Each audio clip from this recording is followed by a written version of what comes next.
They're saying Joga Bonito is back. They are saying Joga Bonito is back. And we're going to talk about it. We're going to talk about Brazil, Joga Bonito. We're going to talk about how to take a penalty.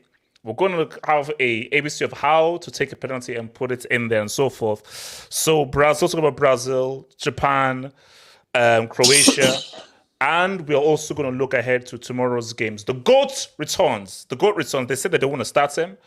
And of course, I think the game that I'm actually looking forward to the most, that's what I shout to my main man, Hassan, representing Morocco. We're going to talk about Morocco against Spain, which I think is going to be probably one of the more exciting, interesting games to be played. So obviously, Hassan is going to obviously talk upon the other games and also focus and give us the Moroccan perspective of that Morocco-Spain game. So guys, shout out to everyone in here. Aloha. It's getting real in the World Cup, so please, man, like this vid, subscribe if you're new, and if there are any dubs you want to share apart from English Talents FC, feel free to send in those dubs and super chats. I appreciate your donation, man. So, guys, wait. Do you have a Big Baller brand shirt on? So, look, I was trying to support black business, perhaps black business, but black is here. So shout out Lonzo. Shout out Lonzo. Yeah, shout out Lonzo. Yes, shout out to Lonzo. All right, so let's talk now. I think we should all agree that the best team performance at this World Cup was what we just witnessed. It's not about how many goals you score on everything. It is the performance. Now, Roy Keane will obviously not approve, but that's Roy Keane. The guy doesn't have an entertaining bone in his body. But I think what we saw was why people fall in love with Brazil, why people fall in love with this jersey, and why people truly appreciate and say Joga Benito is where we're at and so forth. And let's be real. If you're a true football fan, of course, the team you want to win is your country, 100%. But after your country, or a team that you have connection with, if you're a true football fan, you want Brazil to win the World Cup this way. Not that bombers way that Dunga was trying to do in 2010, this way. Eric, I don't know why you're squeezing your face there and everything, but I'll come to, because Eric, I know that you're a hater. If you're a real football fan, Brazil winning the World Cup this way, it's for us. It's for the streets. It's for the real football fans, man. And I'm like, but that is why I don't think it's going to happen. Because I think that if they were to win it this way, it's too good. It's too easy. It's too amazing. And I think that there's such... let me give you a little secret here. The reason why I say Brazil won't win the World Cup is because I'm so desperate for them to win the World Cup this way. That's why they won't win it. Because I'm like, no. If they are playing this way, Neymar doing his thing, they could go crazy. They could potentially go crazy. Now, let's deal with the pink porcupine in the room. Do I owe Richarlison an apology? Yes. No. Not only do you owe him an apology, you need to make a separate video where, like a documentary, like a movie. It has to be. It cannot be an apology. It has to be like a movie. Let me just say this. I say I owe Richarlison a half apology. Let's be real. Richarlison has scored two. Yes. Let me just put it in. So for Richarlison, I've abused you, I've insulted you, I've called you a fake Brazilian. I said that you forged your Brazilian citizenship. I've said all these egregious things. But I'll keep it a stack. Richarlison has scored 2 goal of the tournament's contenders. Like, at the end of the day, unless someone does something crazier, the 2 best goals this tournament have been scored by Richarlison. Before this World Cup, if you had told me that would happen, I'd say, shut your mouth. But here we are, and Richarlison has scored the 2 best goals of this tournament. And for me, I'm sorry, he has shut me up slightly, because I was on the Jesus train. But what Richarlison has done in terms of leading the line, scoring key goals, scoring amazing goals, and being part of the Joga Benito Salini Shom leg, it's been freaking amazing, man. But look, I've talked. Mike, talk to me. Are we looking at real football coming? Are we looking at football coming home? See, when I say football is coming home, no. Football's coming home is Brazil. Brazil is the home of football, if you're a real football fan. Is football actually coming home, or nah? It's a different world. It's about systems. It's about Pep. It's about strategy. The individuals, I'm sorry, you're a relic of the past. You're dinosaurs. You're T-Rex. Talk to me. The streets need France versus Brazil. Mike. That's what the streets need. That's when football is still alive. Unless you're Hassan. Hassan wants Morocco in that final, man. Course, So of course. I mean, wouldn't it be awesome to see Morocco in the final? That'd be sick. They had a chance to win the World Cup. But that first half was samba, carnaval, jogo bonito, fujibol. Okay, you can say South Korea, what were you doing? Because let's be honest here, I don't know what they were doing defensively. Why are you leaving yourself so exposed against this Brazil team? What are you're gonna leave Vinicius space. You're gonna leave Rafinha space. You're gonna leave Lucas Paqueta, Neymar.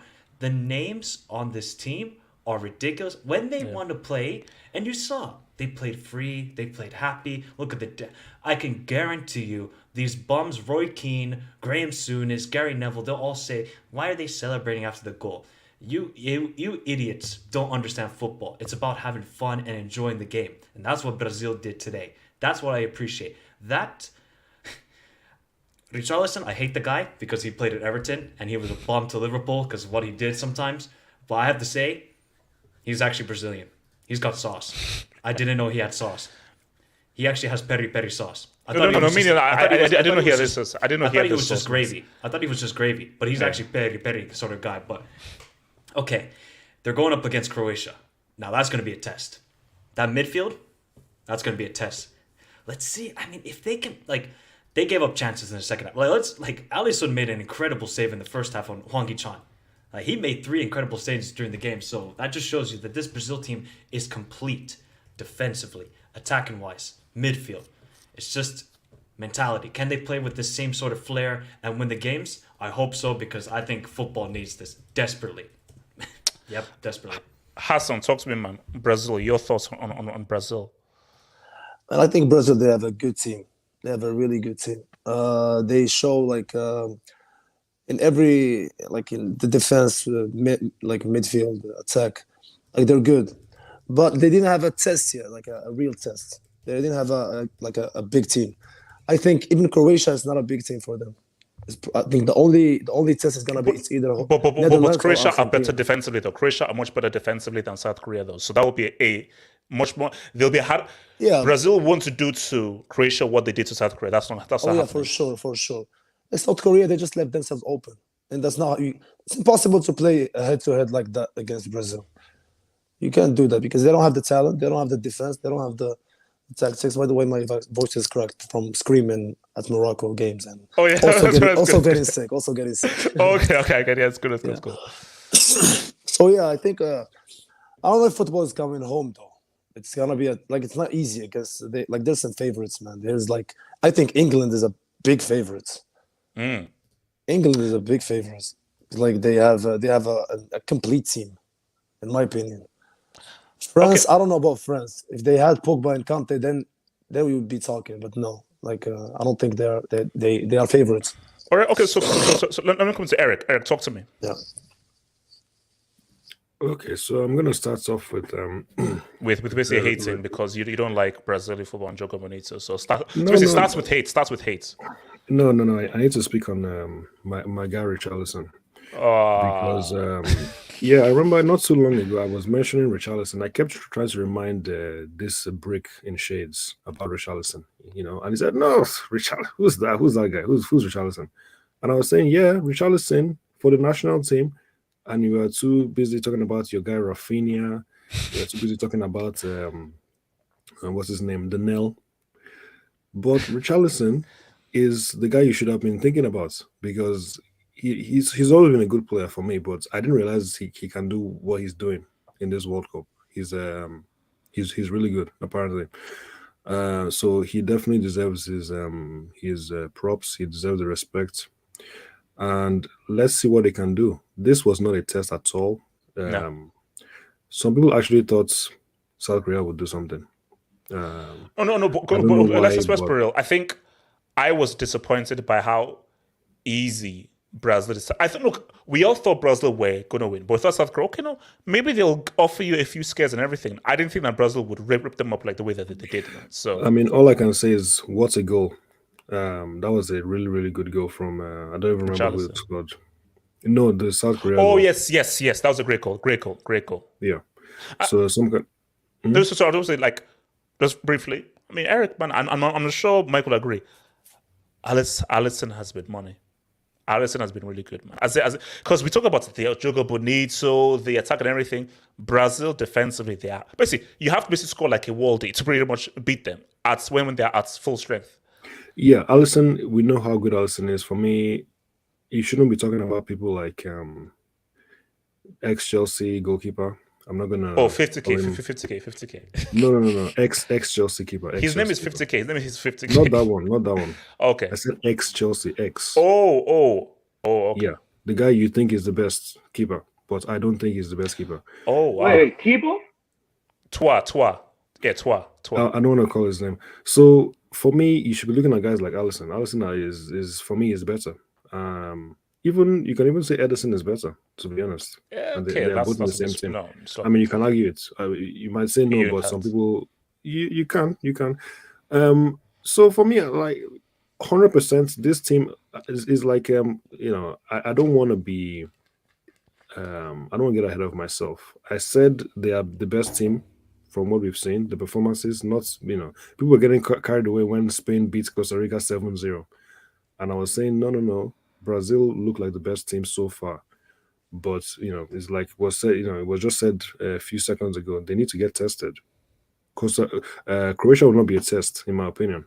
Yes, it's going to be more difficult, but it's not really a test.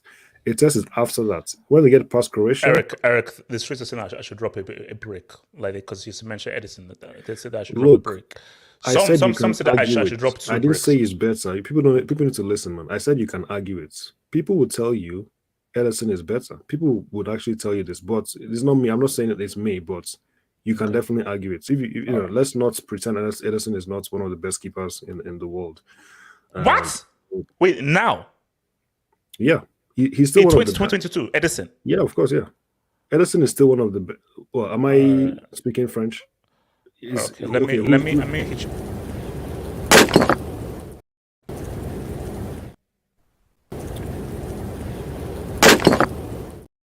Are you done? Are you done? Okay, get back to me when City win a 4th league title in 5 seasons. Without Ederson being critical because they have 85% possession, so he doesn't actually make any saves. And when he's required to make a save, he lets in a save, and that's how they lost to freaking Real Madrid. And when they win the Champions League, get back to me. So look, I said you can argue it. So maybe you don't think you can, but that's my opinion. You can definitely argue it.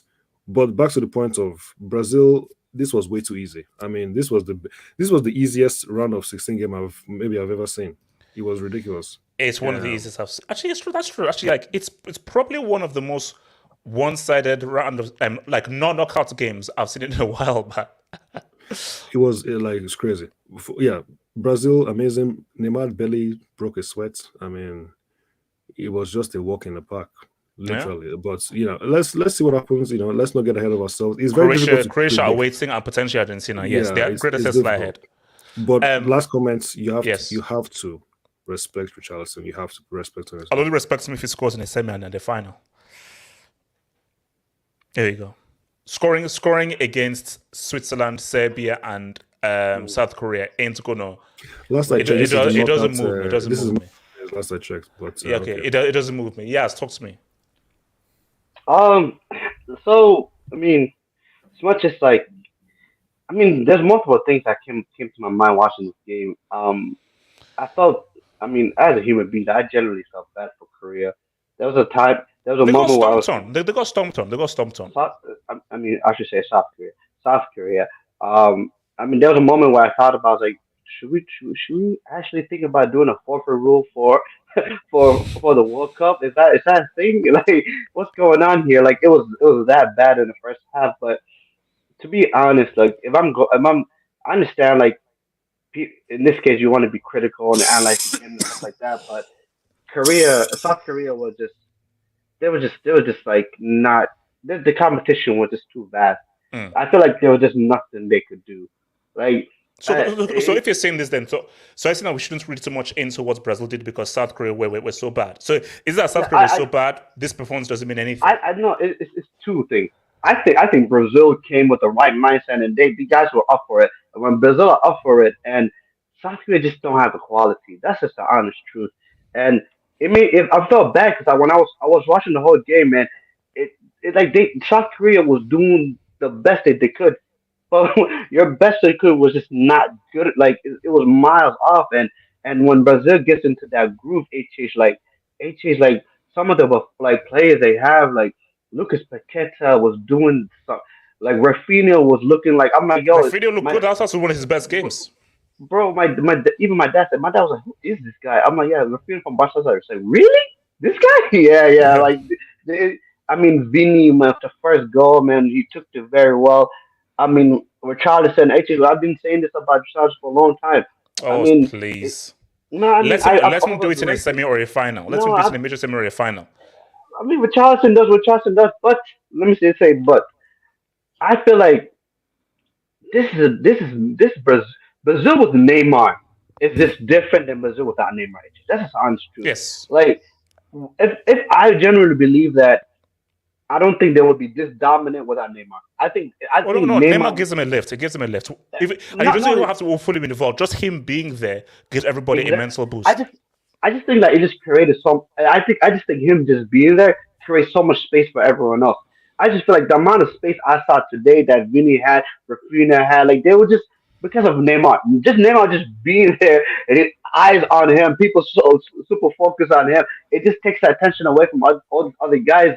And I feel like what as for me, when you saw Tite dance, you saw him dancing, Yeah. bro. You saw him celebrating. So I feel But like oh, wait, so quickly on that, let me throw it to all of you guys out there. So at halftime, Roy Keane said that Brazil doing the whole dance routine and the coach being involved said that was being disrespectful. Do you agree that that is disrespectful? I mean Hassan talks to me. Do you think that's disrespectful? I should know. Sorry, you're muted. Let me unmute you. Sorry, you're muted. Yeah. No, man, come on. That's like how Brazilians were forever. That's like their culture, and they like to dance. So why? Why do you have to like pinpoint everything, like criticize everything? That's just annoying. You Oh, know? I mean, I think Hassan just used the keyword. I'm coming to Eric. It's like we're at a World Cup, and I think the beauty of the World Cup is we now see the different blends of culture and just how people culturally react to whenever they celebrate and so forth. Yeah. And for Brazil, a country from that have samba and again slavery tax, because a lot of people from Brazil came from West Africa and so forth. So they have that kind of dance kind of thing, which you now see in West African countries. That is part of their culture. That's how part of that is. They're talking generations of that's just how they celebrate. That's how they Yeah. play football. How they play football is how they dance. Is how they celebrate. So it isn't being disrespectful. It's like you scoring a goal. Your reward for scoring a goal is celebrate because you scored a goal. If you don't want to see them dance, don't let them score. So you can say, "Oh, they scored, so I don't know. You should." No, we scored, so therefore our reward is we can dance. Eric, talk to me. I don't mean to be disrespectful to Roy Keane, but Please be disrespectful, please. he was talking nonsense, man. Yeah, let's be honest. He was talking some nonsense. I don't know what is disrespectful about a celebration. I'm so confused. You know, it doesn't matter. Yeah, they could score 10 goals and celebrate for each of the 10. Like, what does that comment even mean? Well, you shouldn't be happy that you scored, or you think scoring is, just because you're so much better than the other team, you shouldn't. That's like saying, because you're 4-0 up, you shouldn't try as much, or you shouldn't try and get more goals. And it's disrespectful if you do. It's like, no, you're respecting your opponent by celebrating the goal because that means the goal actually means something to you. It's Well, no, not but just it's just another goal. So what's the point in celebrating? but it's an interesting thing though because it's like it goes back to the whole 7-1 thing, because people say that we're generally being disrespectful, continuing to score and score and score and continue to embarrass Brazil. But Lam said that it would actually be more disrespectful if we actually try to chill out and play less. It's a competitive game. If we score 10, we score 10. Exactly. For me, it's the opposite, man. If you don't keep trying as hard to get the more goals, you're basically disrespecting the other team because you're not putting in as much efforts. You're basically saying, we're gonna have mercy on you, and we'll just leave it at what the scoreline is because you're so much worse than us. We won't try as much anymore. We'll just seal out the game, get the result. No. You keep playing. It's competitive, like you said, and you celebrate the goals because it matters. Doesn't matter how many goals you scored. For me, it makes no sense. Like maybe you can talk about what they did with the celebration and try and explain why that's disrespectful. But celebrating a goal, why would that ever be disrespectful for any reason? That makes no sense. Let me just quickly hit these dubs. Talent FC. Brazil beat Bombs while England beat the Africa champions. Talent FC. Let's just hope and pray that your boys, that Winston Churchill, can defeat Napoleon on Saturday nights, bro. So Talent FC, I wish England all the best luck in the world. That's what I say. Performance where Alisson made 5 saves. # overrated. Okay, Talent FC. Okay. Look, you may be right, but we'll just see what they do in the next round. 14 UCS. HH, I need that Brazil, the Argentina semi. Here's my thing. Was so close to those semis. But my thing is, respect Netherlands, respect Croatia. You have to respect Netherlands or Croatia. But for me, this is the best possible chance of us having what I think could be a phenomenal semi-final. Like the other semi-final, who knows what we'll do, but Brazil, Argentina, for a ticket to make the final would be that semi could be crazy. And we are so close. We're so close. Wait, Hassan, talk to me. Yeah. So I got tickets for a semi-final like 2 months ago. I'm going to Qatar. You're going? Yeah. I'm going on the 12th, and I'm going to a semi. I just picked a semi-final by luck. And do you know which one that you're going to? Now, no, it ended up being Argentina-Brazil, the side of Argentina. Okay. And that's if what that happens. Yeah, I know it would be crazy. Oh no, that'd be mad. So one day you can. Yeah. Can the Richarlison do it in a World Cup final though? That's the thing. We have to see if he can do it in a World Cup final. Like, let me be real, guys. I would be. Do you know how pissed off I'll be if we don't get Brazil or Argentina? Because I think, especially if it's them at their best, Messi, Neymar, bro, that is football heritage. That could be football heritage. But who knows? What if Croatia said what's up, or what if Netherlands said what's up? Why, yes, you said something. Yes, sir. No, but then, like, you don't want Richarlison to show up in the semi or final. Because if he does, then it puts him in a different conversation. Like, what conversation? Don't you dare say it. No, but no, I'm not saying anything, but I'm just saying, showing up in a World Cup, this is a World Cup semi and a final for Brazil, is different. It's different. And forget about Brazil. For your country, it's different because we're talking about Harry Kane and all these other guys, Lewandowski, all these great generational, Luis Suarez, all these guys. If Richarlison balls out in the semi in the final in the World Cup, bro, you don't want to have that conversation. He has more goals than Ronaldinho already. Okay, I don't like this convo. Let's quickly touch on this. Wait, so I'm not sure how many of you saw the Croatia-Japan game. I did. It was a game, man. Well, that was a game, man. Are those the worst penalties you've ever seen in a shootout? And yes. Because I want to just explain. Okay, Eric, can you explain to me what Japan were trying to do? Because was it a case of like, because I don't get it. Like that you passed the ball. Like you can't do that in the penalty shootout. No, okay, Church. I don't think they didn't. People say they didn't practice. They didn't. They just assumed they would win in open play. I don't agree with any of that. I think this is the reason why you don't let the game get to penalties, because you always go for the experienced team when it gets to penalties. Japan was supposed to win that game in open play, and they just don't have the experience. It sounds harsh, but yes, the same stage, the last World Cup, they got knocked out by Belgium, and it's happened again. Last minute, yeah. It is what it is. Like because I think when it went to penalties, I said like a team won back-to-back penalty shootouts 4 years ago. They know how to do this. They've been here before. For Japan, this is new territory for you. For Japan, you had to beat these guys in 90 or in 120. But Eric, even that's being said, Eric, you can't miss your first 2 penalties. Yeah, I mean, I was saying to myself, the general statistic is that the team that takes the penalties first have an advantage, in general. Mm-hmm. But apparently in the World Cup specifically, the last 4 teams ahead who have done it, taking the penalty second actually won. So that wasn't a very good precedent for Japan. And unfortunately, that statistic caught up with them, and they managed to, they didn't manage to get over the line. But for me, I go back to what I said. The experience is huge in this kind of yes competition. The World Cup is the biggest stage. If they somehow got past Croatia, that would have been record breaking. They've never been past the round of 16 before. So, and they were close. At the base, it was a close game. It was, and for me, they should have won. Like, if you argue based on the game, 90 minutes, I think they were the better team. But just because you played better doesn't mean you have to. You're guaranteed the win. It's funny when he said that, like me and Mike did the same head movements and everything. Because I'm like, but Croatia knew what they were doing, and as much as Japan kept throwing, you always knew that with Croatia. I felt that even if Japan needed that second goal. At 1-0, I knew that Croatia, they're not done. Guys, Japan are doing so well. They 1-0. I said, nope. Respect a team that reached the final and respect the kind of guys that are here. These guys, mentally, they know psychologically, they know how to get into deep waters. So it ain't over yet. So I don't like the word should have.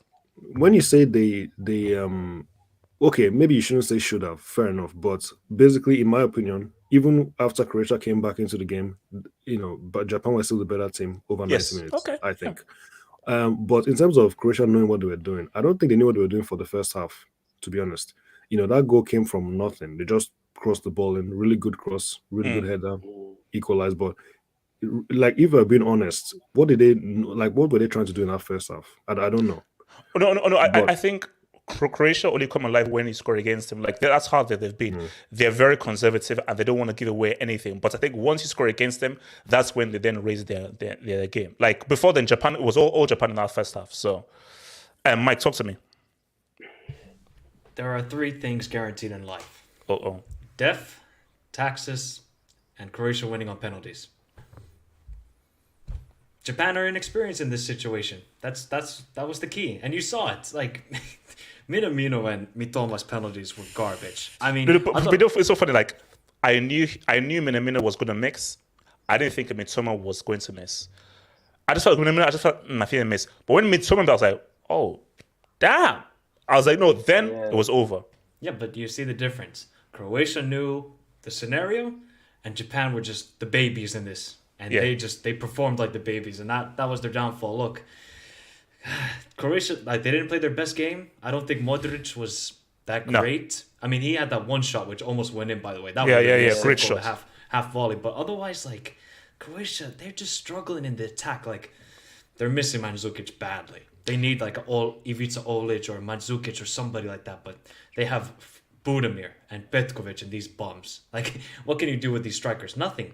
They offer nothing. So they're going to have a tall order against Brazil. I have to say that with Croatia. Like, Gvardiol, if Chelsea sign him, you got a defender, AJ. That guy he's great. He's one of the best defenders in this World Cup. I hope you don't sign him. He's an absolute... he's been amazing. He's been amazing. So, the key for Croatia, you just got to control the midfield. That's the only tactics you have against Brazil is controlling the midfield. And for Japan, more heartbreak. 2026 is when they get to the quarterfinals. I believe it's then. They're going through the heartbreak. It's about them getting to the glory, and eventually they will get to that point. But this is a learning curve for them, and I just don't understand from the manager why you just don't start Mitoma from the beginning. I really don't. Maybe his tacticals are like, when guys are tired and so forth, he can come on and then just sort of go against tired legs. But you have to start your best 11 to begin with, and he's part of the best 11. So before I go to guys, please, let's hit those likes, guys. Let's get to 500 likes. Please hit that like button. Please, smash and hit that like button. Please, mods, get me those likes. Yes, talk to me. It's interesting because I felt I understand Croatia had the experience on their side, but once they were going to penalties, I favored Japan because I thought it was kind of crazy to take out Modric and Kovacic, to sub both of them out. I'm like, okay, then who's gonna take your penalties for you? Because I'm like, you're taking Modric and Kovacic, for sure they're gonna score penalties for you. So what's going on? So when he made that sub, I'm like, what, are you crazy? And I'm like, oh wow. So I'm like, you know what? And here's the thing, like, when you're considered an underdog type of thing, like I don't understand like why you don't like your specialty should be penalties.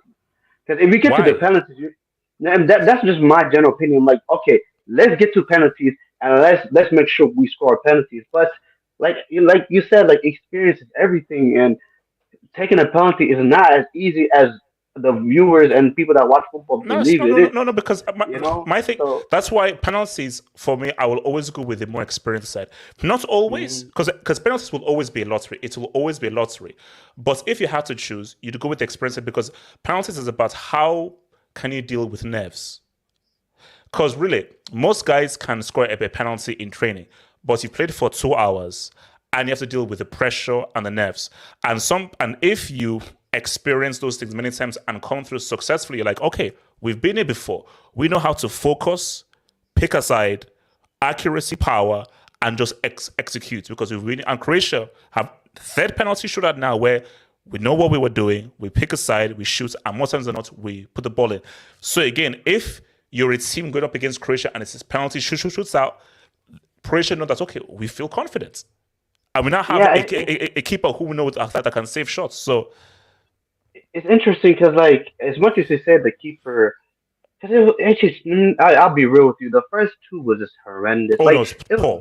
because it's like, I don't know. It's like sometimes, I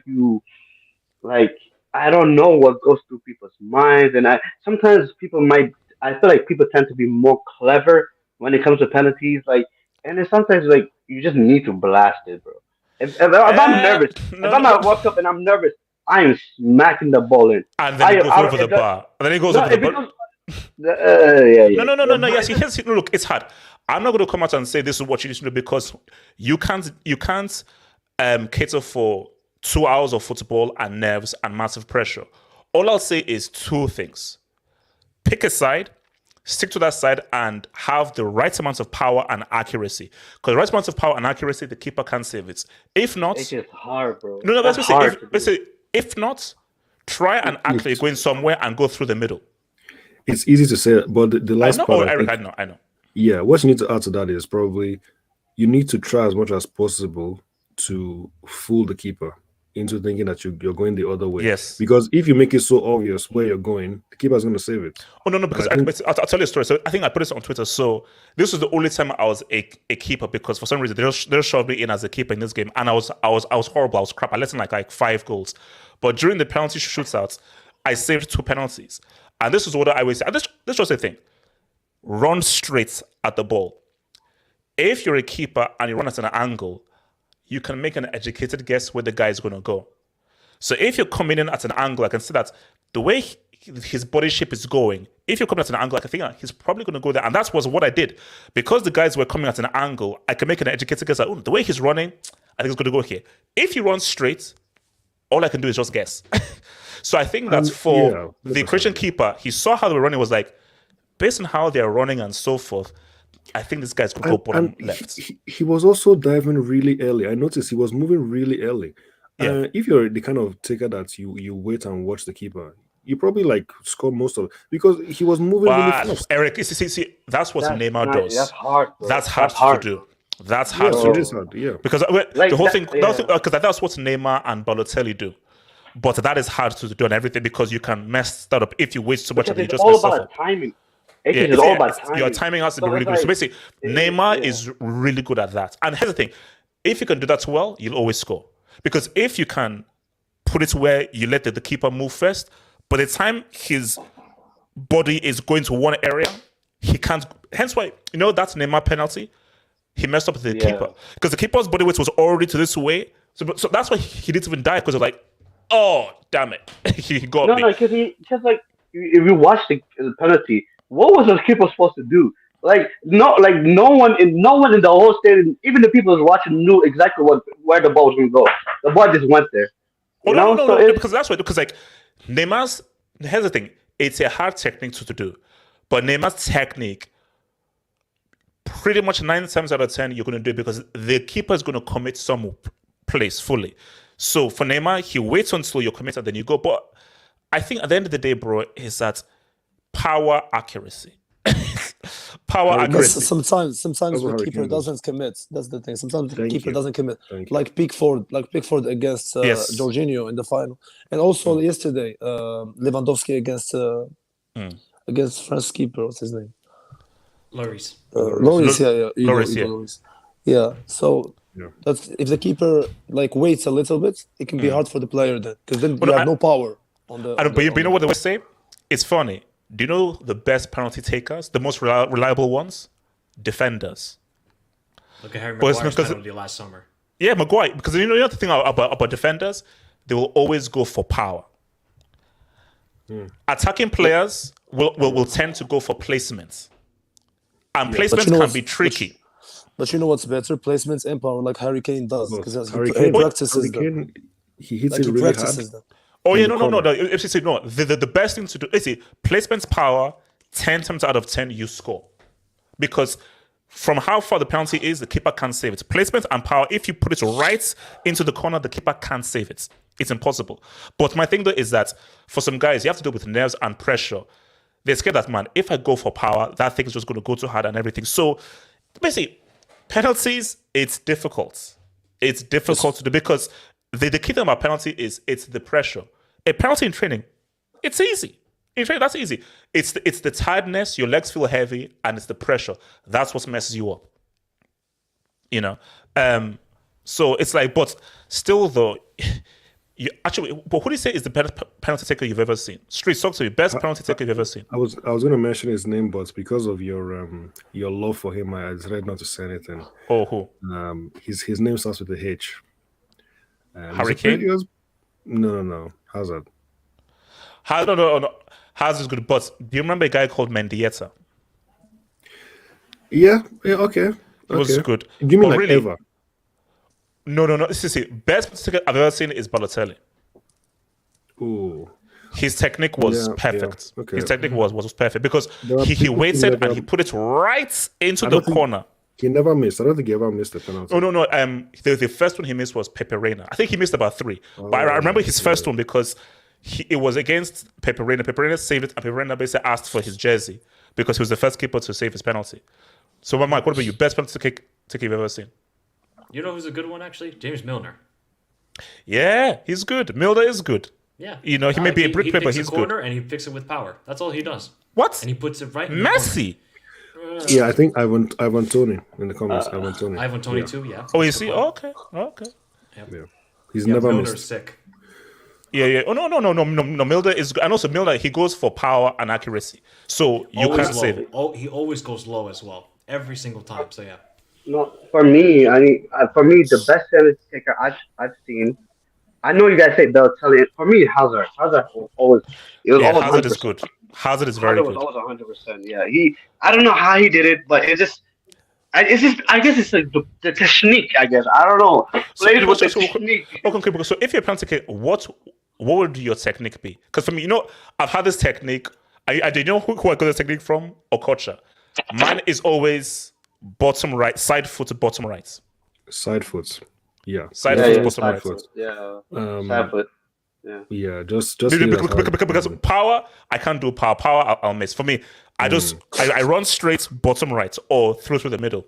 Or that one guy. What's that one guy? David Luiz. That guy's crazy. That guy, his running start is like 15 yards out. He runs. No, that's too dangerous. But he always scores.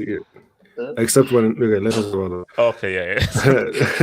There's this crazy goal. I think it was Willian. He scored with the outside of his a penalty. Yes. He shot this with the outside of his right foot, and he went in the bottom right corner. I don't know. H never rated him, but he was the guy. Yeah. So let me just on. We'll go to the next one. So Elijah, penalties is accuracy, placement, and luck. It's not luck. Luck has nothing to do with the penalties. No, you may say now for a keeper, it's a bit of luck and a bit of skill. There are keepers who, first of all, who just again like Mendy is a bad keeper at penalties. He's just bad. Whereas like Pickford and there's that guy who used to play for Sevilla, they're just good. Because they just know how to make like really good educated guesses in order for you to now say what's up and everything, So, but also keepers can get in the mindset of the head of the penalty taker. Oh yeah. Martinez did in the Copa America last year. No. Do you know what will mess you up as a taker? Whenever a keeper points to a direction, that would mess me off, man. That would mess me up. Okay, let me ask you. So if a keeper points to a direction, do you go there or do you go the opposite way? I'm going where he pointed. Okay. Oh, you're I'm going. going where he pointed. No. Let me say. So let's say you're going. Let's say you're going left, and then he points to the left. Do you stick that way or do you go the other way? I'm going where he pointed. I'll go where he points. Yeah. You see, it's a tricky one, man, because he could just psych you out. You see the funny, like when the South Korea keeper like stayed, because he moved to the left. Yes, I saw what he did. Yeah. I was wondering, are you gonna stay there or are you gonna? No, but it's a weird thing because if a keeper just goes that way, you're like, okay, I'm gonna go here, but you could be like, okay, I'm gonna go here, but as you take it, I'm really gonna quickly dive there as well. Well, it's a whole mental thing, man. It's a whole mental thing. And shout out to your boy, Jess3, man. Chris just showed experience. 3 times they went to extra time. 3 times? I thought it was twice. England. Oh, yes, England. Okay, but they didn't go to penalties. Yeah. Credit to the coach. The subs scored their penalties. Yes. Livakovic, amazing. Yeah, no, look, man. Quality, man. Quality. Like, for me, it's all about experience. I just felt that Japan, they played well, but Croatia just had that little bit of experience that just made it a bit hard for those boys. By the way, that Perisic header was ridiculous. I don't know how he got that much power on it. That was a damn good header. Do we put more respect on Lovren's name? No. Or are we? Because I want to give him a lot of. No, I want to give a lot of credit to Vardiel, but Lovren has been steady. Oh no, he's been steady, but Vardiel has been the standout defender, man. Yeah. He's been the dude. Like Lovren has been a bit, but Vardiel, like the amounts of tackles, blocks, interceptions, and how good he's on the ball, bringing the ball out from the back. No, that guy's a player, man. So you tell me in the summer, like last summer, Chelsea signed Koulibaly and Wesley Fofana. We're getting him next summer. Relax, Chelsea are getting him next summer. Okay, look. So last topic here, man. So guys, the final games, man. The final games. So let's first deal with Morocco and Spain, man, and then obviously I'll give it to your boy Hassan to give his thoughts, man. I think here's my thing. So far, the sort of big teams have gone through. You know, we've so far not had any shocks. Now, I said that crazy groups, amazing group stage, but I feel these knockouts is where everything now sort of balances itself, and we're going to see less shocks during these knockouts. I've not had any shocks so far. When this draw was made, not a single person said Spain would win. Everybody said Morocco. No, I said. Oh, no. Where I am with it is that I think that Morocco are going to give Spain a tough game. But I feel that loss to Japan was the best thing to happen to Spain. Because Spain now know that, we're not invincible. So I do feel like if they're going to be like, they're even going to be extra focused now, and they're not going to have that kind of arrogance about it because, we can be beaten. And Japan beats us, which was a massive shock. So I think this is going to be a very close game. I'm not sure how Spain are going to cope with what Morocco bring, because Morocco are a kind of thing that Spain don't really tend to really play European sides, and I think Spain do well against European sides. And I just think that Ziyech is going to be very key. I just feel that Spain may edge this. This could very well go to penalties, because the thing though is that Morocco hardly concede, so Spain will find it hard to really break down Morocco, especially without having any strikers.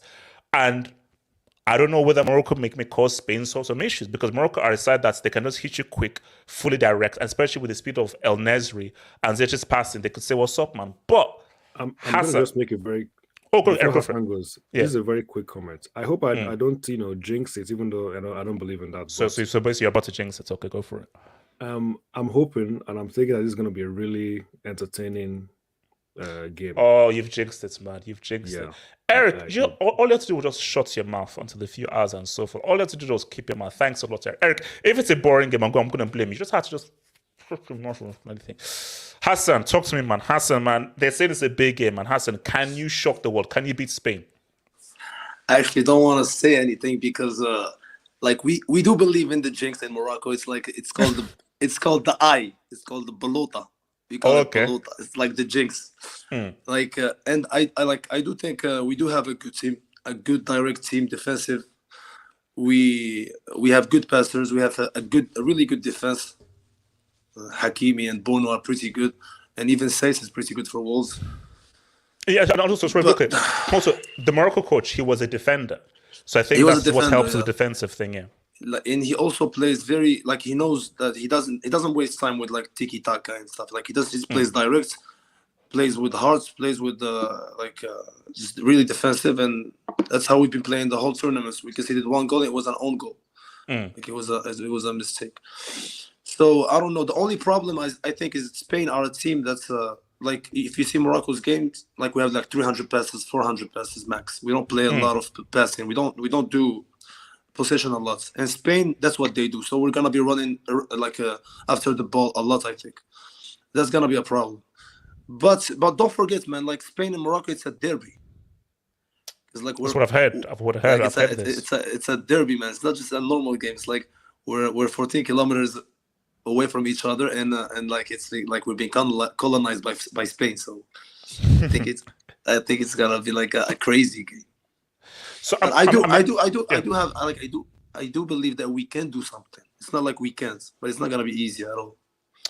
No, but okay, man. How key do you think Hakimi is going to be in this game, or do you think your key man is Ziyech rather than Hakimi? I think Hakimi is the key. Is the best player in Morocco. He's the key man in Morocco in the defense. Ziyech, we're gonna need him because our attack is pretty sterile. Like it's not a very. We don't have a lot of like guns in the attack. So you don't rate El Nesri. What about El Nesri, man? And El Nesri, I have mixed feelings about him. In this World Cup, he's been good, but before that, like he's done nothing for Morocco. But I don't know. He plays in La Liga, and he plays good in La Liga. At least the year before this one, not this year. But so I don't know. I think we have a good chance. Mike, what do you say, man? Can Morocco do this against Spain, man? Because we saw Spain that they're not invincible, and Japan really exposed them. So do you think that Morocco can expose Spain? Or do you think that Spain's experience, quality players will really just step up and just have too much quality for Morocco? Well, do you remember when they played against each other 4 years ago at the World Cup? Oh, yes. Do you remember when Amrabat did this and Varis that? Yeah. that was a wonderful moment. I laughed my ass off. Look, it's a derby. It's going to be intense. That's for sure. I mean, Hakimi's born in Spain. I don't think anybody else except the Osasuna winger. I can't remember his name. The one who tried to do the dribble move in the Croatia game and doesn't know how to dribble. I can't remember his name now. Ezuli, I think his name is. I can't remember. Yeah, Zizuli. Abdi. Yeah, the guy who doesn't know how to dribble. Plays for Barcelona. Yeah, he doesn't know how to dribble that guy, unfortunately. Yeah. I think he's born in Spain. So there's connections with this team. I think Morocco, they're going to win this game. I think it's going to be 0-0 and it's going to penalties. I think this is how it's going to be. You think they win on penalties? Yep, I think it's going to be 0-0 and go to penalties. I think like Spain, Spain are not great at penalties. They're not great. They don't have a good penalty record. So and look, we know this how this game is going to go. Spain's going to keep possession. Morocco's going to have to defend deep, and then they're going to have to hit them with a counterattack. But I do like the counterattacking players that Morocco have. One, they can find a passer in Ziyech. Then they have Boufal, who can dribble past anybody. And Serie, like the guy is hot and cold. He has a good day like against Canada, and then he can be terrible like he's been all season with Sevilla. So that's the problem.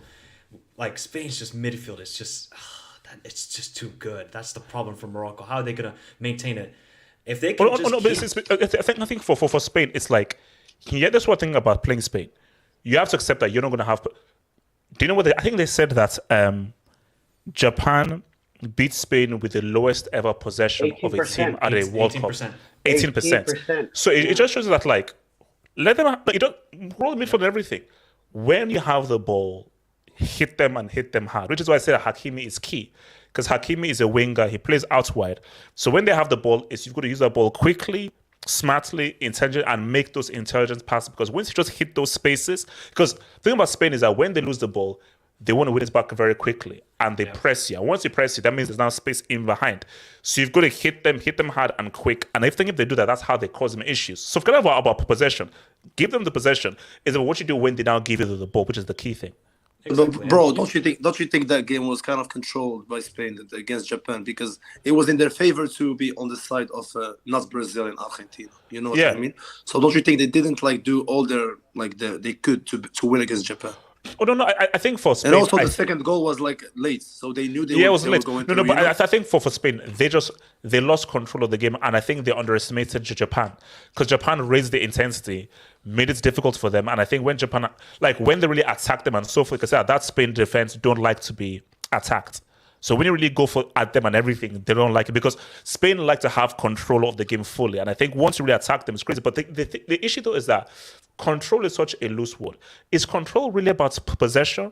Or is control about, oh, no, you take possession, but we want you to have a full sense of control. So when we have the ball, we hit you when your concentration is low. Control isn't just about possession. But yeah, Mike.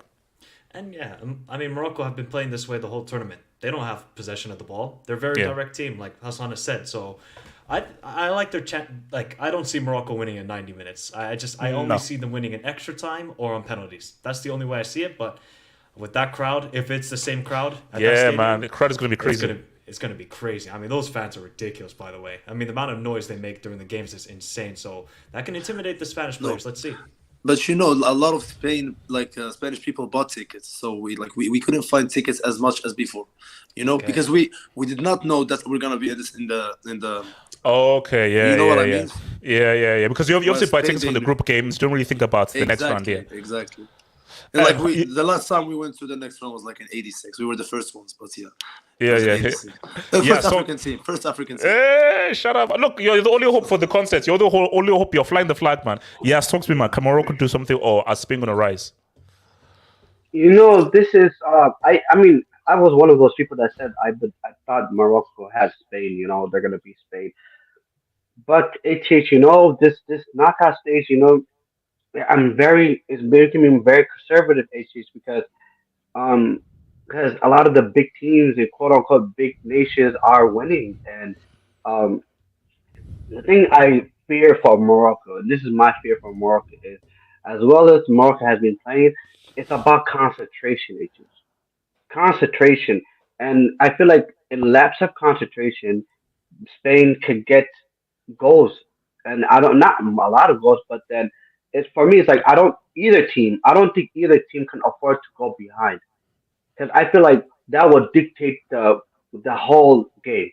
Whatever, like for example, if Spain scores early on, that will be the theme throughout the whole game, and I feel like it's gonna be difficult to make adjustments. Because for me, it's like because Spain will do what Spain does, Morocco will play the way to play.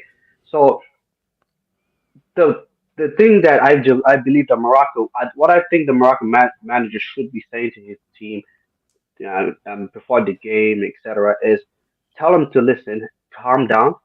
This emotional game, as you said, is a derby. Calm down and believe in the game plan. Because if Morocco believes in the game plan and they follow through the game plan, I think that's easier said than done. Yeah. If Morocco goes, because I can almost guarantee, if Morocco goes first, the way Spain's play is going to be difficult. It's going to make it difficult for Spain. Because like you said, HH, Spain likes to keep possession, but here's the issue with possession, HH. Possession could give you false confidence. Where if you're losing a game 1-0 and you keep in possession, you're wasting your own time.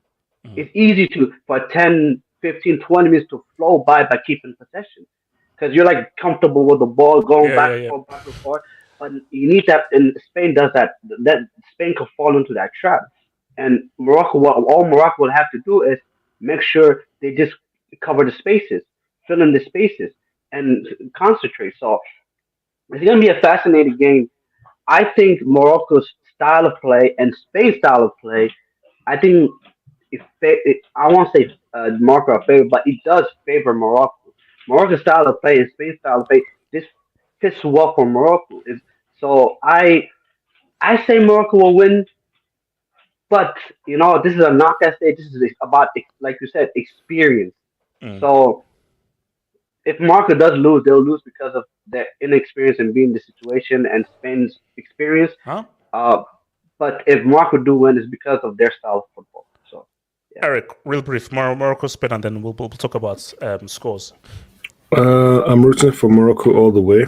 I really hope you guys do it. Honestly, like H said, man, we are all our hopes are on you guys. I'm not. Let's hope for the best. And but if I'm being honest, I don't think it's gonna happen, man. But Spain, they have a lot to prove. Will their style, especially after that Japan loss? Yeah, they don't have a striker. I mean, they have Morata, but they don't even play him. He comes off the bench. Will they be able to have the cutting edge? Because their style only makes sense when you're in the lead, when you're controlling the game, when you're actually controlling the game. So let's see what happens, man. But hopefully it's a good game, man. All right, real brief here. Because we just sort of have, I will also run because I need to just head off real quick to do this members healing good. I don't just hear score Portugal against Switzerland. I'm gonna go. Sometimes this will go all the way, but I'm keeping with 2-1. And don't jump up and down. Ronaldo is getting a goal because he's under pressure. People say that he's going to be benched and so forth and everything. Ronaldo has seen all the slander and all the hate from all of the haters. Ronaldo is dropping. He's not a human goal, but I think Ronaldo drops a 2-piece. I think he drops a 2-piece. But I'll say Portugal 2-1. Now, it's going to be Switzerland are a very tough team, very hard team. But I say Portugal win 2-1. Mike, what do you say? Portugal, Switzerland? This is 50-50 to me. This is a close game. It's a close game. It's a very close game. I think this is going to penalties and Portugal will win on penalties. Yeah. Okay. Hassan, what are you saying? Don't forget that Ronaldo is this is like his most important game for him to score because Messi just scored in a knockout game in the World Cup. Yes, so this is true. He needs to score a knockout goal. He wants to. You're gonna see Ronaldo like shooting from everywhere.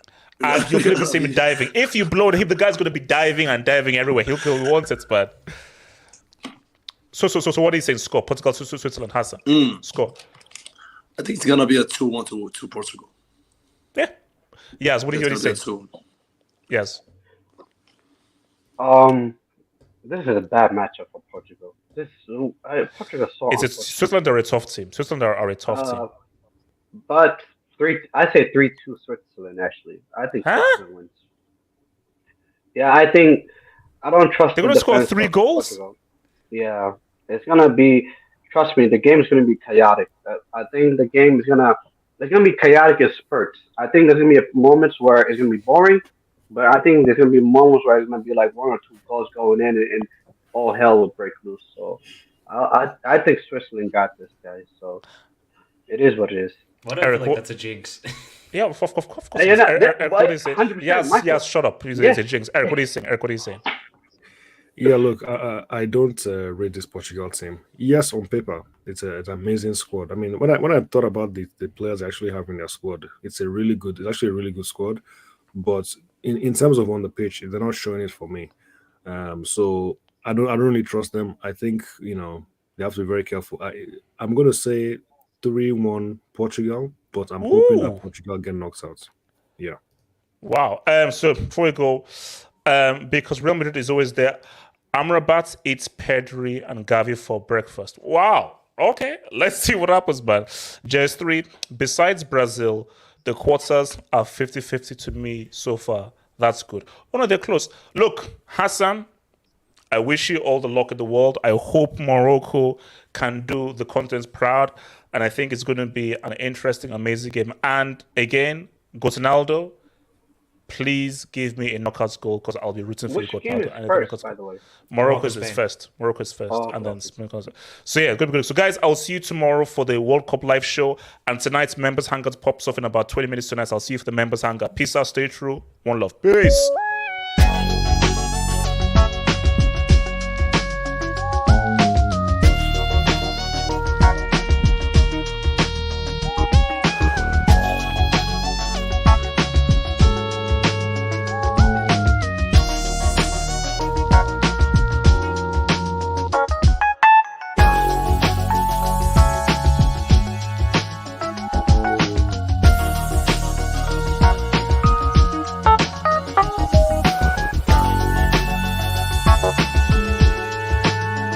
Much.